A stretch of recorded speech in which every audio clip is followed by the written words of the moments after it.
The survivors have reached a new land, but darkness is about to reveal dangers hidden along the coast.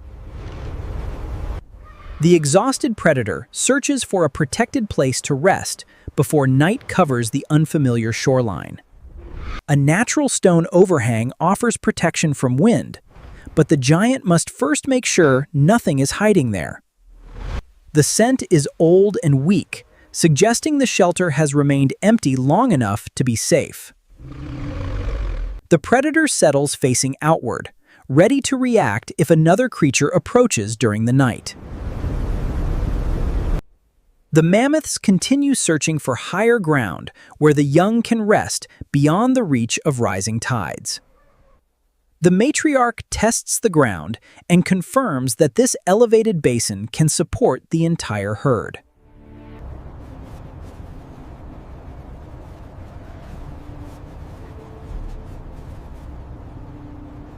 For the first time since the river attack, the calf lies down without immediate danger nearby.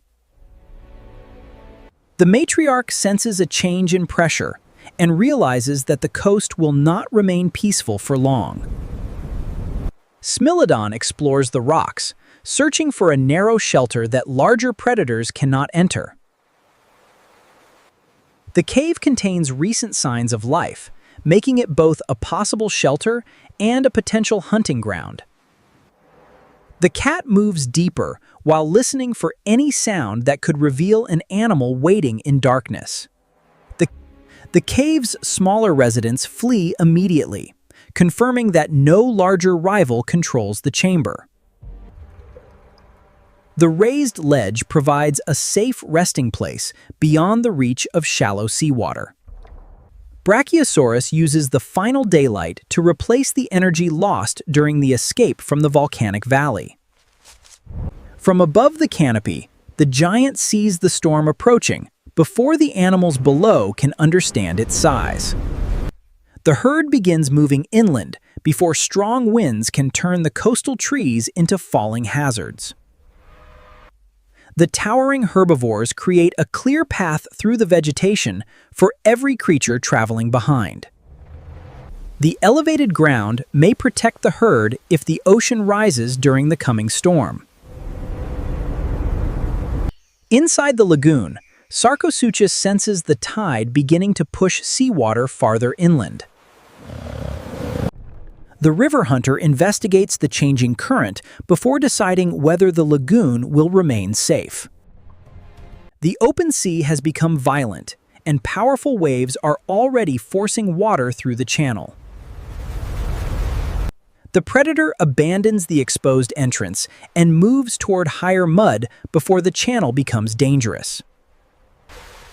Leaving the lagoon costs energy, but remaining in the rising water could trap the heavy reptile.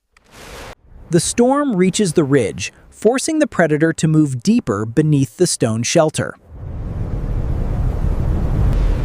The giant keeps the open coast in view while using the rock wall to block the strongest gusts.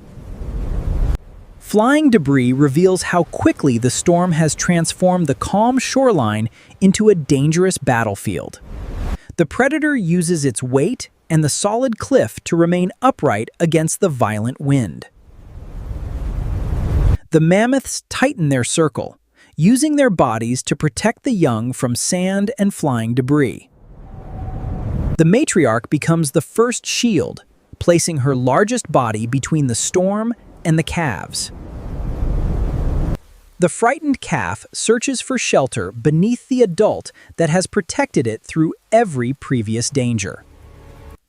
The herd reduces every open space, preventing cold wind from reaching the vulnerable animals inside. The herd cannot escape now, so survival depends on maintaining the formation until the storm weakens. Inside the cave, rising seawater reaches the chamber and threatens the cat's temporary shelter. The hunter identifies a higher passage before the next wave can trap it inside. The agile cat uses the cave wall to climb beyond the reach of the flooding chamber. Its claws find small openings that allow the powerful front legs to lift the entire body. The passage is barely wide enough, but its small size becomes the advantage that saves it. The cat escapes the flooded cave and reaches a shelf high above the violent sea. A heavy boulder becomes a new shield as the hunter waits for the storm to pass. The giants climb steadily because stopping among the trees would expose them to falling trunks. At the summit, the leader uses its massive body to create shelter for the smaller herd members. The herd stands together, distributing the force of the storm across several enormous bodies. The tallest animal lowers its neck to reduce exposure to the violent wind and electrical sky. The giant survives not by speed, but by becoming almost impossible for the storm to move. Sarcosuchus struggles on land as the storm turns firm ground into deep, unstable mud. The armored predator becomes partially trapped when its enormous weight breaks through the flooded soil. The powerful tail becomes an anchor, allowing the reptile to free itself without rolling sideways. The roots provide a stable path above the mud and guide the heavy predator toward higher ground. Slow movement keeps its short legs from sinking again as floodwater crosses the land. The elevated mound offers temporary safety from both the lagoon and the spreading flood.